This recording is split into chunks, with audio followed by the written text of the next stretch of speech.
ባልከው መሰረት በትክክል ተጠቅሜያለሁ። መጀመሪያ ስጋና ጮማ የሚመስል ነገር ወጣ የመጀመሪያ በ4 ሊትር።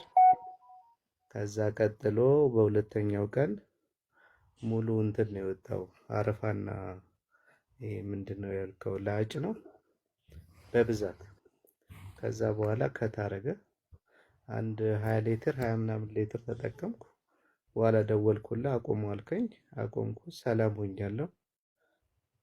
በጣም መሰክረው ነገር በህይወቴ አይቼ የማላውቀው እንቅልፍ፣ እረፍት፣ ሰላም፣ ነፃ መሆን፣ የሆነ የደስታ ስሜት፣ ብዙ ምልክቶች ነበሩኝ አሁን የምትላቸው። ሰላም እየተሰማኝ ነውና ይሄን ልመስክር ብዬ ነው። ጨጓራ ምናምን ነበረ?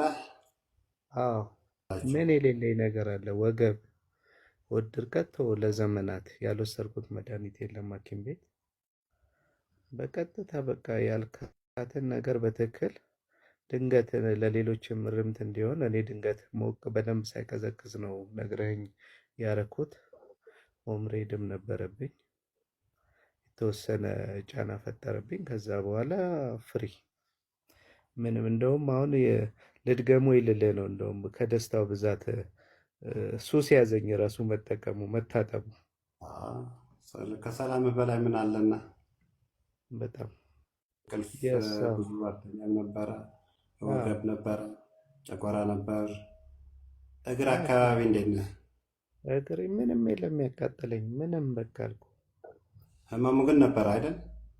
ህመሙ ቀላል ምንም መመርቀጥ አልችልም እኮ በቃ ወደ መጣል እየሄደ ነበር ኦልሬዲ። አሁን ምን በሽታ ቀረ? አሁን ምንም የሚሰማኝ ስሜት የለም።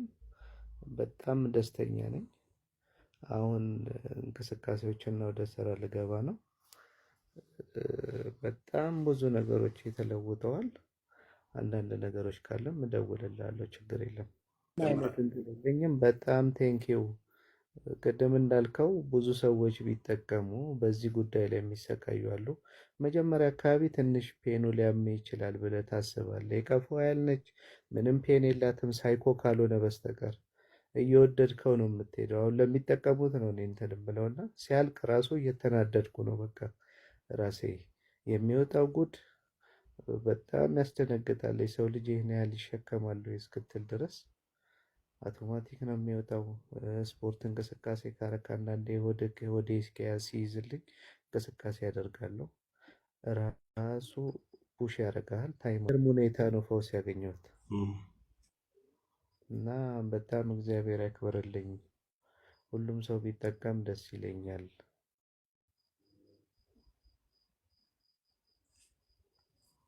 እናመሰግናለን ሀቢቢ።